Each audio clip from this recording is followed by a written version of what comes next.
permiso, señor presidente, licenciada Zavala. Desde el inicio de la administración del presidente Felipe Calderón, el Gobierno federal asumió con toda responsabilidad el enfrentamiento con plena firmeza de los desafíos que plantea el crimen organizado a nuestro país, siempre con la convicción de que ignorar el problema o minimizarlo puede aparentar orden, pero jamás garantizar seguridad duradera. Bajo un principio democrático hemos asumido que la seguridad pública y la seguridad nacional son asuntos que requieren discreción, no discrecionalidad,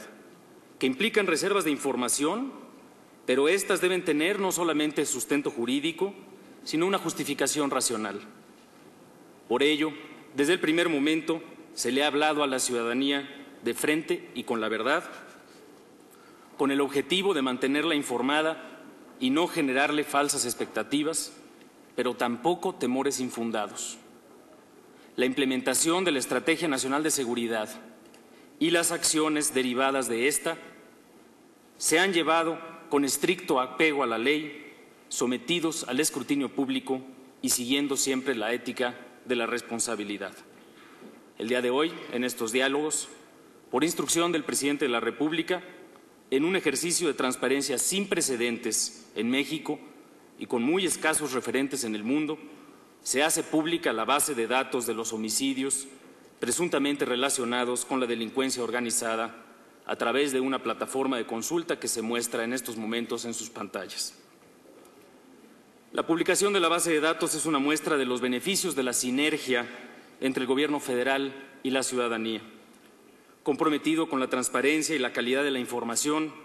el Gobierno federal convocó, como resultado de los diálogos, a un grupo de expertos de la sociedad civil, quienes ofrecieron su tiempo y sus amplios conocimientos para revisar esta base de datos y la propia publicación de la misma. No podemos más que agradecer profundamente sus horas de trabajo y empeño en esta empresa. Publicar esta base también es una forma de reconocimiento a la valiosa contribución del licenciado Eduardo Gallo Itello, presidente de México Unido contra la Delincuencia, del maestro Eduardo Guerrero, socio y especialista de la Antía Consultores, del licenciado Arturo Arango, de Seguridad Pública en México, la actuaria Cristina Lara, consultora independiente, el licenciado Luis Miguel Pando Leiva, director general del Consejo Coordinador Empresarial, y el maestro Jaime López Aranda Treguarta, investigador del Centro de Investigación para el Desarrollo, CIDAC. Esta base de datos es una fuente de información para su análisis estadístico y científico. Se integra a partir de una rigurosa metodología con criterios estandarizados e imparciales para definir la inclusión o exclusión de los casos y en la que participan todas las instancias de seguridad del Gobierno federal. Esta herramienta permite realizar análisis estadísticos y obtener información desagregada mensual a nivel estatal y municipal de todo el país, de diciembre del 2006 hasta diciembre del 2010, y seguiremos trabajando para su actualización periódica. Está diseñada de tal manera que cualquier ciudadano pueda obtener información fidedigna con tan solo seleccionar las opciones de su interés en un menú de fácil acceso. Además, la base es exportable directamente a hojas de cálculo, lo cual permitirá realizar análisis más complejos a quien así lo desee. Los datos presentados, quiero subrayar, no sustituyen a la estadística oficial de homicidios totales ni de homicidios dolosos que recopila de manera sistemática el INEGI, sino solamente se refiere a aquellos casos presumiblemente relacionados con el crimen organizado, conforme lo detalla la propia metodología del estudio que está disponible también en el sitio. Es, en suma, un mecanismo para fortalecer la lucha de México por la seguridad y profundizar el entendimiento sobre el doloroso fenómeno de la violencia desatada por las organizaciones criminales a las que se debe seguir combatiendo para llevarlas ante la justicia. En el Gobierno federal estamos seguros que la información precisa y veraz favorece la toma de decisiones públicas, la rendición de cuentas y la formación de opinión de la ciudadanía. Se trata además la publicación de esta base de un compromiso cumplido, pues el presidente de la República ofreció publicar esta base y esta herramienta en el propio marco de los diálogos por la seguridad. El uso de esta herramienta demanda, sin duda, la ética y la responsabilidad de quienes accedan a la información, pues no se trata de un conteo cualquiera, sino de pérdidas humanas lamentables por sí mismas. Por ello, conviene enfatizar que esta base registra los casos de personas cuyo deceso presuntamente ocurrió en un contexto relacionado con la delincuencia organizada a partir de criterios metodológicos que son también públicos. La determinación definitiva del carácter jurídico de cada uno de los casos contenidos en la base corresponde al proceso judicial, en muchos casos competencia del fuero común. En consecuencia, esta información no hace imputación alguna de carácter jurídico. Esa es, conforme a la ley, tarea de las instancias de procuración y administración de justicia. A partir de esta base de datos, entre los principales hallazgos que están también a su disposición y que se muestran ahora, destaca que a partir de 2010, o que en el año del 2010, como ya se ha dicho, se registró la mayor cantidad de homicidios, que en el tercer trimestre de este año el ritmo se estabilizó y al final hubo un decrecimiento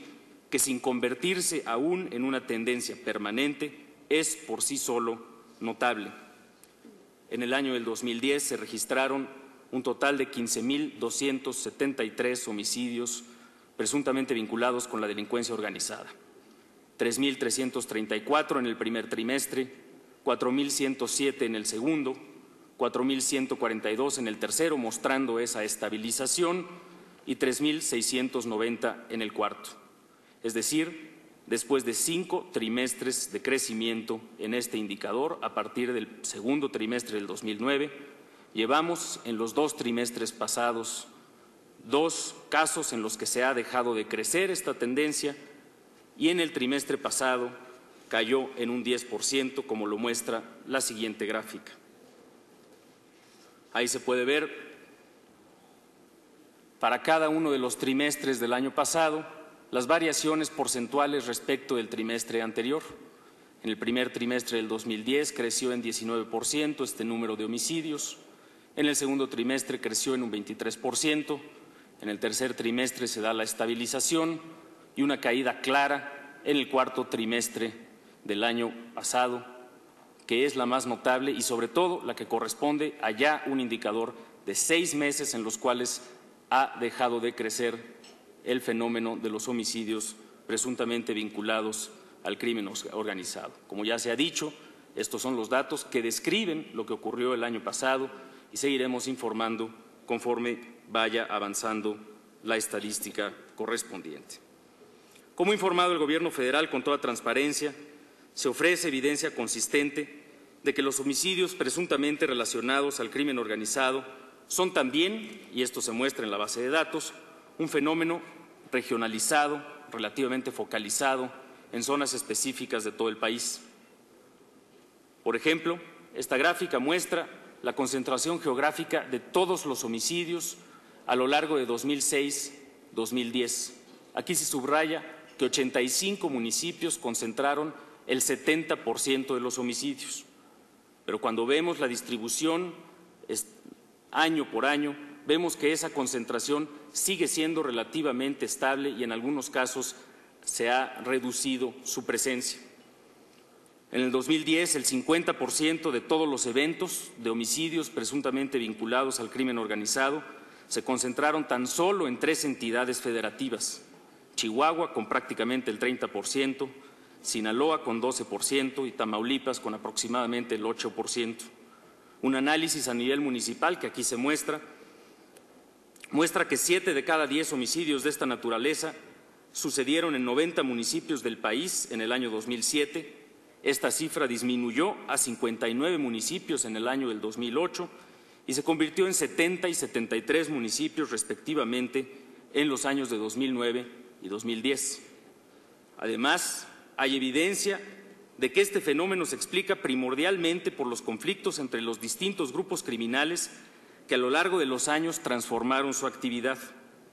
Pasaron del trasiego a la producción y a la distribución